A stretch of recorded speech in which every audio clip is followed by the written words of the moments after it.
ಕರ್ಕೊಂಡು ಹೋಗಂತ ಆಗಲ್ಲ.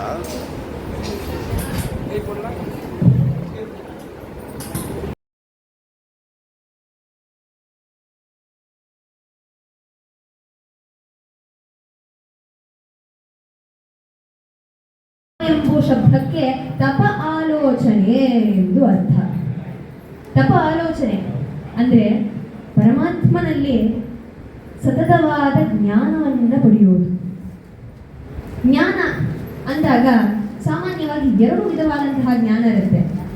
ಒಂದು ಪರೋಕ್ಷ ಜ್ಞಾನ, ಇನ್ನೊಂದು ಅಪರೋಕ್ಷ ಜ್ಞಾನ. ಒಂದು ವಿಷಯದ ಬಗ್ಗೆ ನಾವು ಜ್ಞಾನವನ್ನು ಸಂಪಾದನೆ ಮಾಡ್ಕೋಬೇಕು. ಯಾವುದೇ ರೀತಿಯಾದ ಜ್ಞಾನ ಇರಲಿ, ಒಂದು ಸಣ್ಣ ಜ್ಞಾನ, ಅದರ ಬಗ್ಗೆ ಒಂದು ಸಣ್ಣ ಅರಿವು ಸಂಪಾದನೆ ಮಾಡಬೇಕಾದ್ರೆ ನಮಗೆ ಈ ಪಂಚಭೌತಿಕ ಶರೀರದಲ್ಲಿ ಬೇಕಾದಂತಹ ಇಂದ್ರಿಯಗಳ ಅವಶ್ಯಕತೆ ಇದೆ. ಈ ಶರೀರದಲ್ಲಿ 24 ತತ್ವಗಳಿರುತ್ತೆ. ಪಂಚ ಜ್ಞಾನೇಂದ್ರಿಯ, ಪಂಚ ಕರ್ಮೇಂದ್ರಿಯ, ಪಂಚ ತನ್ಮಾರ್ಥ, ಪಂಚತ್ರಣ, ಬುದ್ಧಿ, ಮನಸ್ಸು, ಚಿತ್ತ, ಅಹಂಕಾರ ಇತ್ಯಾದಿ 24 ತತ್ವಗಳು. ಇದರಲ್ಲಿ ಆ ಪಂಚ ಜ್ಞಾನೇಂದ್ರಿಯದ ಕೆಳಗೆ ಶ್ರೋತೇಂದ್ರಿಯ, ಚಕ್ಷೇಂದ್ರಿಯ, ಘ್ರಾಣೇಂದ್ರಿಯ, ರಸೇಂದ್ರಿಯ ಇಂತಹ ಇತ್ಯಾದಿ ಈ ಇಂದ್ರಿಯಗಳೆಲ್ಲ ಬರುತ್ತೆ. ಈ ಇಂದ್ರಿಯಗಳಿಂದ ನಾವು ಜ್ಞಾನವನ್ನು ಪಡೆಯೋದು ಸಾಧ್ಯ. ಕಣ್ಣಿಂದ ನೋಡ್ತೀವಿ, ವಿಷಯದ ಬಗ್ಗೆ ಜ್ಞಾನ ಸಂಪಾದನೆ ಮಾಡ್ತೀವಿ. ಕಿವಿಯಿಂದ ಕೇಳಿಸ್ಕೋತೀವಿ, ಜ್ಞಾನ ಸಂಪಾದನೆ ಮಾಡ್ತೀವಿ. ಚರ್ಮದಿಂದ ಮುಟ್ತೀವಿ, ಜ್ಞಾನ ಸಂಪಾದನೆ ಮಾಡ್ತೀವಿ. ಹೀಗೆ ಆ ಇಂದ್ರಿಯಗಳಿಂದ ಜ್ಞಾನ ಸಂಪಾದನೆ ಮಾಡೋದು ಸಾಧ್ಯ. ಮುಂದೆ ಈ ಕರ್ಮೇಂದ್ರಿಯನ್ನೆಲ್ಲ, ಈ ಕೈ, ಕಾಲು, ಈ ಥರ ಇವೆಲ್ಲವೂ ಕೇವಲ ಕರ್ಮವನ್ನು ಮಾಡಲಿಕ್ಕೇನೆ ಇದೆ. ಇದರಿಂದ ಯಾವ ಒಂದು ಜ್ಞಾನ, ಯಾವ ಒಂದು ಅರಿವು ಸಂಪಾದನೆ ಸಾಧ್ಯವಿಲ್ಲ. ಹೀಗೆ ಆ ಅಪರೋಕ್ಷ ಜ್ಞಾನವನ್ನು ಪಡಿಬೇಕಾದರೆ ಅದು ಅನುಭವದಿಂದ ಬರುತ್ತೆ.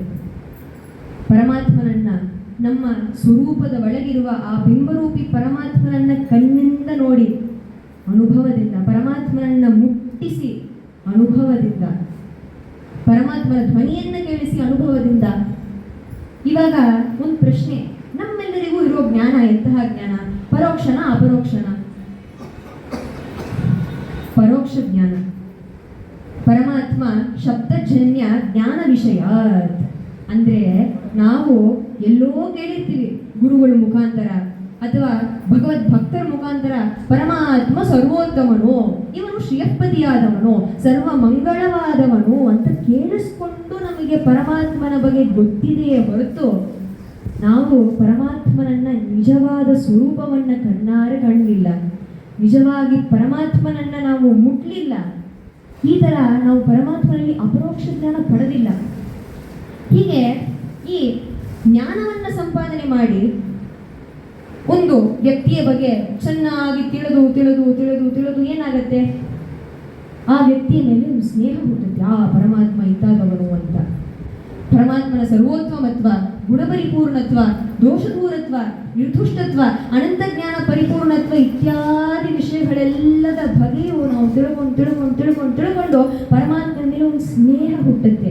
ಆ ಸ್ನೇಹವೇ ಭಕ್ತಿ. ಶ್ರೀಮದಾಚಾರ್ಯರು ಹೇಳುತ್ತಾರೆ, ಭಕ್ತಿ ಅನ್ನೋದು ಕೇವಲ ಪರಮಾತ್ಮನ ಮೇಲೆ ಬರೀ ಸ್ನೇಹ ಮಾಡೋದಲ್ಲ, ಜ್ಞಾನಪೂರ್ವಕವಾಗಿ ಇಂತಾದವನು ಪರಮಾತ್ಮ, ಸರ್ವೋತ್ತಮನು ಭಗವಂತ ಅಂತ ತಿಳಿದು ನಾವು ಸ್ನೇಹ ಮಾಡ್ತೀವಿ ಅಲ್ಲ, ಅದು ನಿಜವಾದ ಭಕ್ತಿ. ಆ ಥರ ನಿಜವಾದ ಭಕ್ತಿ ನವವಿಧ ಇರುತ್ತೆ. ನಾವು ಹೇಳ್ಕೋತೀವಿ ಭಕ್ತಿ ನವವಿಧ ಅಂತ, ಇಲ್ಲ, ಭಕ್ತಿಯ ಸಾಧನಗಳು ನವವಿಧ.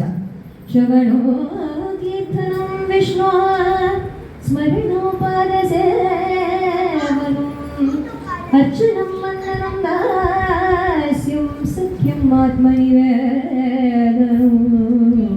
ಶ್ರವಣಂ ಕೀರ್ತನಂ, ಶ್ರವಣ ಕೇಳಿ ಕೇಳಿ ಜ್ಞಾನ ಪಡೆದು, ಕೇಳಿ ಕೇಳಿ ಭಕ್ತಿ ಮಾಡೋದು. ಕೀರ್ತನಂ, ಪರಮಾತ್ಮನ ಬಗ್ಗೆ ಪಾಡಿ ಪಾಡಿ ಪೌಳುತ್ತಾ ಭಕ್ತಿಯನ್ನು ಮಾಡೋದು. ಹೀಗೆ ಈ 9 ವಿಧವಾದ ಭಕ್ತಿಯ ಸಾಧನಗಳಿವೆ. ಈ 9 ವಿಧವಾದ ಈ ಸಾಧನಗಳನ್ನ ಮಾಡಿದ ಒಬ್ಬ ಮನುಷ್ಯ ಇದ್ದಾನೆ ಅಲ್ವಾ, ಅವರನ್ನ ನಾವು ನಿಜವಾದ ಭಗವಂತನ ಭಕ್ತ ಅಂತ ತಿಳ್ಕೋಬೇಕು. ಹೀಗೆ ಆ ಒಂದು ನಿಜವಾದ ಭಕ್ತಿಯನ್ನು ಮಾಡಿದರೆ, ಜ್ಞಾನವನ್ನ ಪಡೆದು ಭಕ್ತಿ ಮಾಡಿದರೆ ನನಗೆ ವೈರಾಗ್ಯ ಬರುತ್ತೆ. ಓ ಪರಮಾತ್ಮ ಇಂತಾದವ ಅಂತ ಸ್ನೇಹ ಮಾಡಿ ಮಾಡಿ ಮಾಡಿ ಅವನು ಒಬ್ಬನು ಸಾಕು, ಅದನ್ನು ಬಿಟ್ಟು ಬೇರೆ ಯಾರೂ ಬೇಡ ಈ ಜೀವನದಲ್ಲಿ ಅಂತ ಒಂದು ವೈರಾಗ್ಯ ಬರುತ್ತೆ. ಈ ಭಕ್ತಿ, ಜ್ಞಾನ, ವೈರಾಗ್ಯ ಈ ಮೂರನ್ನು ಪಡೆದವರನ್ನೇ ನಾವು ಭಾಗವತರು ಅಂತ ಕೊಂಡಾಡುತ್ತೇವೆ. ಇಂತಹ ಪರಮಾತ್ಮನಿಗೆ ಇಷ್ಟೊಂದು ವಿಷಯ ತಿಳ್ಕೋಬೇಕು, ಭಕ್ತಿಯನ್ನ ಮಾಡಬೇಕು, ಜ್ಞಾನವನ್ನ ಬರಿಬೇಕು, ಪರಮಾತ್ಮ ಒಬ್ಬ ಸಾಕು ಬೇರೆ ಯಾರು ಬೇಡ ಎಂಬ ವೈರಾಗ್ಯವನ್ನ ಸಂಪಾದನೆ ಮಾಡಬೇಕಾದರೆ ನಮಗೆ ಒಂದು ಒಳ್ಳೆ ಗುರುಗಳು ಬೇಕು. ಪರಮಾತ್ಮ ಅವನು ಸೀದಾಗಿ ಬಂದು ಅರಿವನ್ನ ಜ್ಞಾನವನ್ನ ನೀಡುವವನಲ್ಲ, ಗುರುಗಳು ಮುಖಾಂತರ ನಮಗೆ ತಿಳಿಸಿಕೊಡುವವರು. ಇಲ್ಲಿ ಈ ಒಂದು ಚಾತುರ್ಮಾಸ್ಯ ಬರುವ ಕಾಲ ಎಂತಹ ಒಂದು ಉತ್ತಮವಾದಂತಹ ಉತ್ಕೃಷ್ಟವಾದಂತಹ ಕಾಲ ಅಂತ ಕೇಳಿದರೆ, ಈ ಒಂದು ಕಾಲದಲ್ಲಿ ನಾವು ಮಾಡುವ ಪುಣ್ಯಗಳಿಗೆ ಎಷ್ಟು ಫಲ. ಪುರಾಣಗಳೆಲ್ಲ ಕೊಂಡಾಡುತ್ತದೆ ಈ ಚಾತುರ್ಮಾಸ್ಯ ಕಾಲವನ್ನ. ಸಾವಿರಾರು ಅಶ್ವಮೇಧ ಯಾಗಗಳನ್ನ ಒಂದು ವ್ಯಕ್ತಿ ಮಾಡಿದರೆ ಎಷ್ಟು ಪುಣ್ಯದ ಫಲವೋ ಅಷ್ಟೇ ಪುಣ್ಯದ ಫಲ ಈ ಒಂದು ಚಾತುರ್ಮಾಸ್ಯವನ್ನ ಶ್ರದ್ಧಾಭಕ್ತಿಯಿಂದ ಮಾಡುವ, ಗುರುಗಳ ಸೇವೆಯಿಂದ ಮಾಡುವ ಆ ಒಂದು ವ್ಯಕ್ತಿಗೆ ಪರಮಾತ್ಮ ನೀಡುತ್ತಾನೆ. ಅಂತಹ ಪರಮ ಭಾಗ್ಯ ಮಾಡಲಿಕ್ಕೆ ನಮ್ಮ ಚೆನ್ನೈ ಜನರಿಗೆ ಈ ಒಂದು ಚಾತುರ್ಮಾಸ್ಯ ಶುಭ ಬರುವ ಕಾಲದಲ್ಲಿ ಸಂದರ್ಭ ಸಿಕ್ಕಿದೆ. ನಮ್ಮ ಗುರುಗಳು ತಮ್ಮ 34ನೇ ಚಾತುರ್ಮಾಸ್ಯವನ್ನ ಚೆನ್ನೈನಲ್ಲಿ ಸಂಕಲ್ಪ ಮಾಡಿಕೊಂಡಿದ್ದಾರೆ. ಎಷ್ಟು ಭಾಗ್ಯ! ಅದಕ್ಕೆ ನಮ್ಮ ಚೆನ್ನೈ ಚಾತುರ್ಮಾಸ್ಯ ಸೇವಾ ಸಮಿತಿ ಪರವಾಗಿ ಈ ಒಂದು ಸೇವೆ ಮಾಡಲಿಕ್ಕೆ ಈ ಉಳ್ಳಗರಂ, ಈ ಮುಖ್ಯಪ್ರಾಣ ದೇವರ, ವಾಯುದೇವರ, ರಾಘವೇಂದ್ರ ಗುರುಗಳ ಮತ್ತು ಶ್ರೀ ರಾಮದೇವರ ಈ ಒಂದು ಸನ್ನಿಧಾನದಲ್ಲಿ ಮಾಡುತ್ತೇವೆ. ಈ ಒಂದು ಸನ್ನಿಧಾನದಲ್ಲಿ ಈ ಒಂದು ದೊಡ್ಡ ಭಾಗ್ಯವನ್ನು ಮಾಡಲಿಕ್ಕೆ ಅವಕಾಶವನ್ನು ನೀಡಿದ ಶ್ರೀ ಚಾತುರ್ಮಾಸ್ಯ ಸೇವಾ ಸಮಿತಿ ಚೆನ್ನೈ ಅವರಿಗೆ ನಮ್ಮ ಧನ್ಯವಾದಗಳು. ಈ ಒಂದು ದೊಡ್ಡ ಅವಕಾಶವನ್ನ ಮಾಡಿಸಿಕೊಟ್ಟ ನಮ್ಮ ಗುರುಗಳು ಚೆನ್ನೈನಲ್ಲಿ ಸಂಕಲ್ಪ ಮಾಡಿ ಇಲ್ಲಿರೋ ಎಲ್ಲಾ ಭಕ್ತರಿಗೂ ಅವರ ಅನುಗ್ರಹವನ್ನು ನೀಡಲಿಕ್ಕೆ, ಪರಮಾತ್ಮನ ಸಾಕ್ಷಾತ್ಕಾರವನ್ನು ತೋರಿಸಿಕೊಡ್ಲಿಕ್ಕಾಗಿ ಇಲ್ಲಿ ಚೆನ್ನೈನಲ್ಲಿ ಸಂಕಲ್ಪ ಮಾಡಿಕೊಂಡಿದ್ದಾರೆ. ಅವರೆಲ್ಲರಿಗೂ ಅವರಿಗೆ ನಾವೆಲ್ಲರೂ ಪರವಾಗಿ ಒಂದು ದೊಡ್ಡ ನಮಸ್ಕಾರವನ್ನು ಮಾಡಿಸುತ್ತಾ ಅವರಿಗೆ ನಮ್ಮ ಶಿರಶಾಷ್ಟಾಂಗ ದಂಡ ಪ್ರಣಾಮಗಳನ್ನು ಸಲ್ಲಿಸುತ್ತಾ ನಮ್ಮ ಧನ್ಯವಾದಗಳನ್ನು ತಿಳಿಸುತ್ತಾ ಮುಂದೆ ಈ ಚಾತುರ್ಮಾಸ್ಯ ಸೇವಾ ಸಮಿತಿಯವರಿಗೂ ಧನ್ಯವಾದ. ಇಲ್ಲಿ ಈ ಉಳ್ಳಗರಂನಲ್ಲಿ ಇರುವ ನಮ್ಮೆಲ್ಲ ಭಕ್ತರು ಈ ಒಂದು 4 ದಿವಸ ಬಂದು ಇದ್ದು ಇವೆಲ್ಲ ಕಾರ್ಯಕ್ರಮಗಳನ್ನು ಚೆನ್ನಾಗಿ ಮಾಡಿಸಿಕೊಟ್ರಿ. ನಿಮ್ಮೆಲ್ಲರಿಗೂ ಧನ್ಯವಾದಗಳನ್ನು ತಿಳಿಸುತ್ತಾ ಮುಂದೆ ಈ ಉಳ್ಳಗರಂ ವಾಯುದೇವರ ದೇವಸ್ಥಾನದಲ್ಲಿರುವ ನಮ್ಮ ಪ್ರೆಸಿಡೆಂಟ್ ಮಾಮ ಅವರಿಗೆ, ಮುಂದೆ ಇಲ್ಲಿರುವ ಎಲ್ಲ ವಾಲಂಟಿಯರ್ಸಿಗೂ ನಮ್ಮ ಧನ್ಯವಾದಗಳನ್ನು ತಿಳಿಸುತ್ತೇವೆ. ಈ ಒಂದು ದೊಡ್ಡ ಸೇವೆ, ಈ ಒಂದು ದೊಡ್ಡ ಕಾರ್ಯಕ್ರಮ ನಡೀಲಿಕ್ಕೆ, ಗುರುಗಳ ಸೇವೆ ನಡೀಲಿಕ್ಕೆ ನಿಮ್ಮೆಲ್ಲರ ಭಾಗವೂ ಇದೆ. ನಿಮ್ಮೆಲ್ಲರಿಗೂ ನಮ್ಮ ಧನ್ಯವಾದಗಳನ್ನು ತಿಳಿಸುತ್ತಾ ಗುರುಗಳ ಪಾದಾರವಿಂದದಲ್ಲಿ ನಮಸ್ಕಾರವನ್ನು ಮಾಡುತ್ತಾ ಇನ್ನು ಮೇಲೆ ಮೇಲೆ ಹೆಚ್ಚು ಪುಣ್ಯ ಕಾರ್ಯಗಳನ್ನು ನಾವೆಲ್ಲರೂ ಮಾಡಿ ಪರಮಾತ್ಮನಲ್ಲಿ ಹರಿವಾಯು ಗುರುಗಳಲ್ಲಿ ಸ್ಥಿರವಾದ ಜ್ಞಾನ ಭಕ್ತಿ ವೈರಾಗ್ಯವನ್ನು ಪಡೆದು ನಾವೆಲ್ಲರೂ ಇನ್ನು ಮೇಲೆ ಈ ಕಾರ್ಯಕ್ರಮಗಳನ್ನು ಮಾಡೋಣ, ನಿಜವಾದ ಭಕ್ತರಾಗಲಿಕ್ಕೆ ಪ್ರಯತ್ನವನ್ನು ಮಾಡೋಣ ಅಂತ ಹೇಳುತ್ತಾ ಈ ಒಂದೆರಡು ಮಾತುಗಳನ್ನು ಶ್ರೀ ಭಾರತೀಯ ಮುಖ್ಯ ಪ್ರಾಣಾಂತರ್ಗತ ಈ ಶ್ರೀಕಾಪತಿ ಶ್ರೀ ರಾಮಚಂದ್ರನ ಪಾದಾರವಿಂದದಲ್ಲಿ ಸಮರ್ಪಣೆ ಮಾಡುತ್ತೇನೆ. ಶ್ರೀ ಕೃಷ್ಣ ಅರ್ಪಣಿಸ್ತೇನೆ. ರಾಮಗಿರೀಶನೆ ಸಿಂಹರೂಪನಾದ ಶ್ರೀಹರಿ ಭಕ್ತರೆಲ್ಲ ಕೂಡಿ ಬಹುದುರಗೋಡಿ ಪರಮ ಶಾಂತವನು ಬೇಡಿದರು. ಭಕ್ತರೆಲ್ಲ ಕೂಡಿ ಬಹುದುರಗೋಡಿ ಪರಮ ಶಾಂತವನು ಬೇಡಿದರು. ಕರೆದನು ಶ್ರೀರಾಮಗಿರೀಶನೆ ಸಿಂಹರೂಪನಾದ ಶ್ರೀಹರಿ.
पद्मभद्रा यदाक्षी गम्भीरा तनाभिस्तनभननमिदा शुभ्रवस्त्रो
ಶರಣರವರ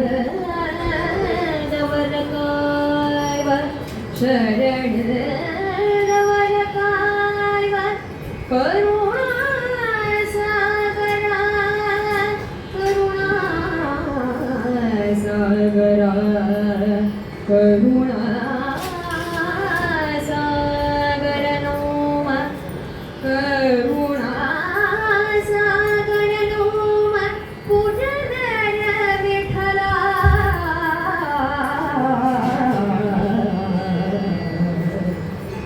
ಪುನರ ವಿಠಲ